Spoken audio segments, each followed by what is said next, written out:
We begin with the Ebola outbreak in the Democratic Republic of the Congo. It's encouraging to see that since the outbreak was first reported 5 weeks ago, the response has scaled up significantly under the leadership of the government. In the past 5 weeks, the number of treatment beds has increased from less than 10 to over 500 in 19 health centers. With support from WHO and the Africa CDC, laboratory capacity has increased from 30 tests a day at the Central Laboratory in Kinshasa to over 2,000 tests a day in 9 labs across 3 provinces. More communities are becoming aware of the risks of Ebola and asking for the tools and support to protect themselves. And more than 100 people have now recovered. With early detection and supportive care, many can survive this disease. But we could save many more lives with therapeutics, and preparations are now complete for a trial of 2 therapeutics that's expected to start in DRC next week.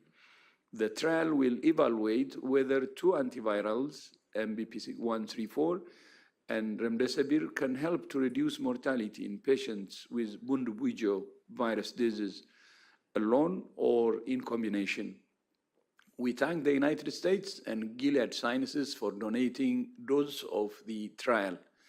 Together with our partners, we will announce more information next week. WHO and our partners are working closely with the communities to inform and involve them in the trial. We're also working to ensure the communities have access to the therapeutics should they prove safe and efficacious. The trial will be conducted by a consortium of partners, including DRC's National Institute for Biomedical Research, ALIMA, Oxford University, and WHO. Despite the good progress we have made, we still face major challenges, and the outbreak is continuing to outpace the response. There are now 1,094 confirmed cases with 277 deaths. The outbreak is continuing to move fast. Political advocacy and action are essential to create the conditions for increased humanitarian access and a scaled response, because the outbreak is happening in a complex situation. In neighboring Uganda, a new case was reported last Sunday, the first in 2 weeks. This brings the total in Uganda to 20 confirmed cases with 2 confirmed deaths. All cases in Uganda are linked to the outbreak in DRC.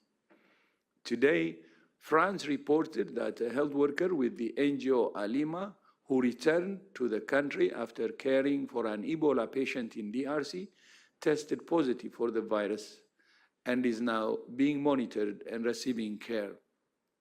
This case is a reminder of the risks faced by frontline responders. Almost 80 health workers have been infected, highlighting the risks they face and the importance of strengthening infection prevention and control. WHO advises countries to support the safe deployment of personnel responding to this outbreak. This includes ensuring that organizations deploying staff provide clear information on risks, how to reduce and manage the risks of exposure, and that countries are prepared to facilitate evacuation if needed. Still, the risk to the rest of the world remains low. Under the government's leadership, the coordinated response to the outbreak is starting to take hold, but continued scale-up is needed. Contact tracing is still not at the level needed.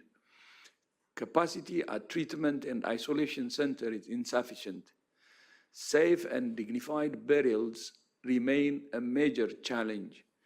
The health system is under pressure. Border closures continue to hinder the response. Multiple security incidents have been reported, and the affected area is in the grip of a decades-long humanitarian crisis, and financial support is still insufficient.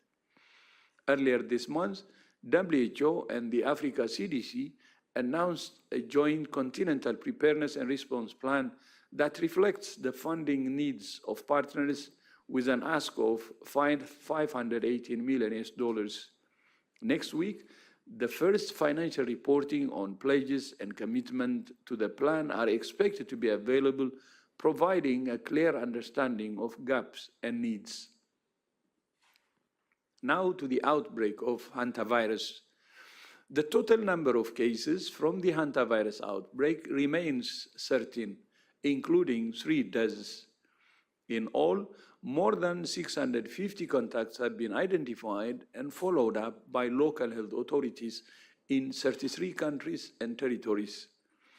All but 54 contacts have completed their period of quarantine, and the remaining contacts are scheduled to complete their quarantine period by 2nd of July.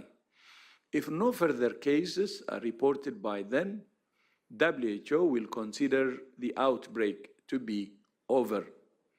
However, WHO will continue working to advance our understanding of this outbreak and hantavirus more generally. Working with government and partners, we're continuing investigations into how the outbreak started and spread among those on board. We're also working with partners who have collected environmental samples on board the ship. In addition, we're coordinating a study among people exposed to the virus involving 21 countries to better understand how the disease develops. We're also working on having a sample of the virus shared with the WHO Biohub in Switzerland. This will be important for developing diagnostics, therapeutics, and vaccines for future outbreaks.